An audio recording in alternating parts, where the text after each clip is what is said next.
dans Exode, elle avait tellement besoin de Jésus qu'elle dit non, je ne peux pas me limiter là. Il faut que j'aille encore plus loin. Lorsqu'elle sort l'histoire du parfum, quand les gens dans la salle murmurent, dans la fête murmurent, et Jésus dit en fait, il donne une signification à ce que cette femme a fait. Il dit cette femme, elle vient d'embaumer mon corps. Il parlait déjà de sa mort. Cette femme ne le savait certainement pas. Mais parce qu'elle avait la foi, elle posait des actes précis.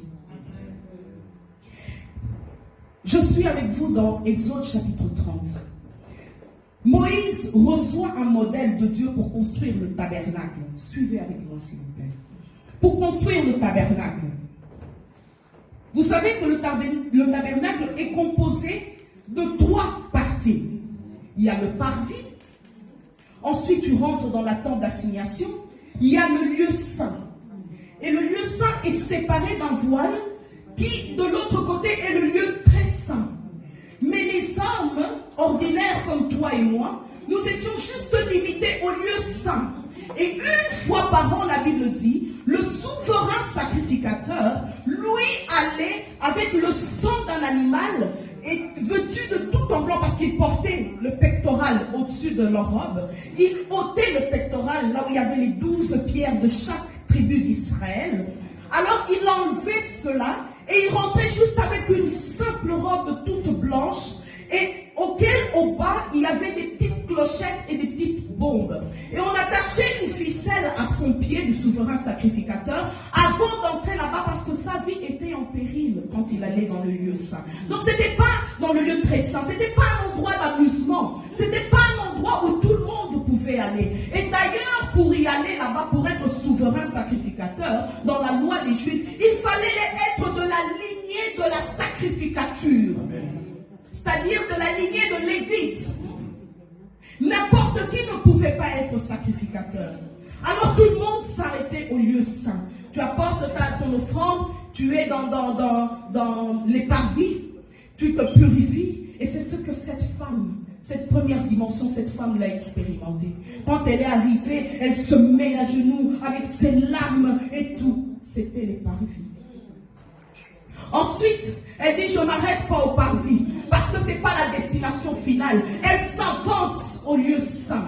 Elle sort l'histoire du parfum. Elle lui met le parfum. Alors, dans le lieu saint, juste avant le voile, il y a un autel qu'on appelle l'autel de parfum. Cette femme était révélée. Wow. Qu'on appelle l'autel de parfum. Et cet autel de parfum-là, était fait en bois d'acacia, c'était carré, c'était fait en bois d'acacia. Le bois d'acacia symbolise l'humanité de Christ, le côté homme de Christ. Et c'était recouvert d'or qui symbolise la perfection de Christ.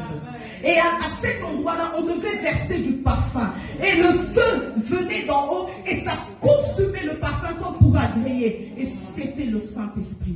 Mais regarde ce qui se passe. Quand j'étais en train de préparer ce message, j'avais déjà le livre de Luc. Je savais déjà plus ou moins de quoi j'allais parler.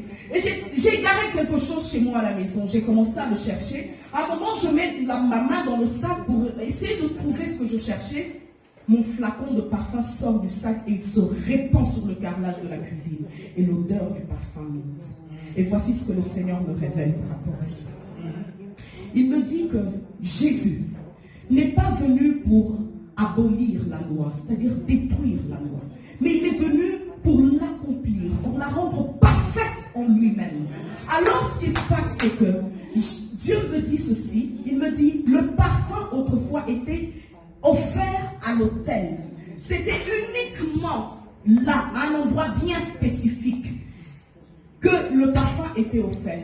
Mais en vérité, le parfum, ce sont les qualités de Christ. Et le Saint-Esprit me dit ceci. Puisque tu es dans la nouvelle alliance, le parfum ne doit plus s'offrir sur l'autel de parfum. Le parfum tu dois porter le parfum de Christ. Il y a un verset dans la Bible qui dit que nous devons porter l'odeur de la vie, l'odeur de Christ. Et pas simplement le porter, nous devons le répandre. Christ veut que dans cette génération, nous puissions répandre le parfum. Partout où on est, dans nos familles, à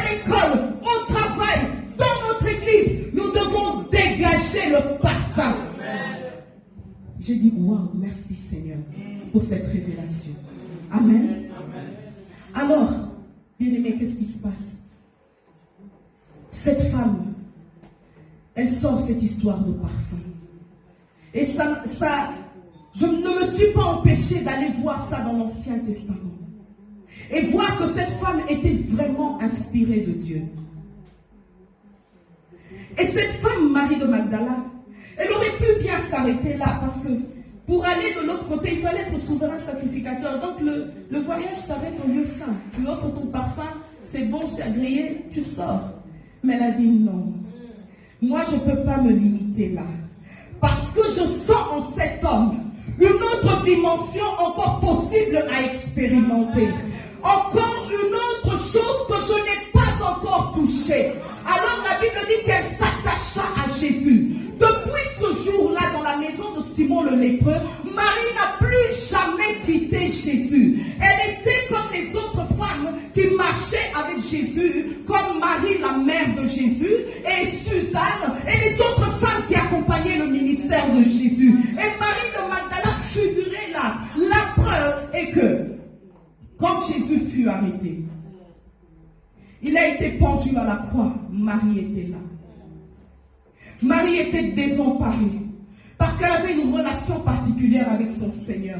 Parce que depuis ce jour-là, elle avait envie de rester à côté de Jésus. D'autres évangiles, dans les autres évangiles, à la fin de ce récit-là, Jésus lui dit, pars. Il a dit, tu peux partir, c'est bon. Tout est fait, c'est bon. Mais elle a dit, non, non, non, non. Non, je ne partirai pas. Et Jésus rajoute même, partout cet évangile sera prêché, cette femme, on parlera d'elle. C'est pour ça qu'on prêche Marie de Magdala. Mais elle a dit, non, c'est pas assez. C'est pas ça. Elle suit Jésus. Pendant que Jésus était jugé, elle était là.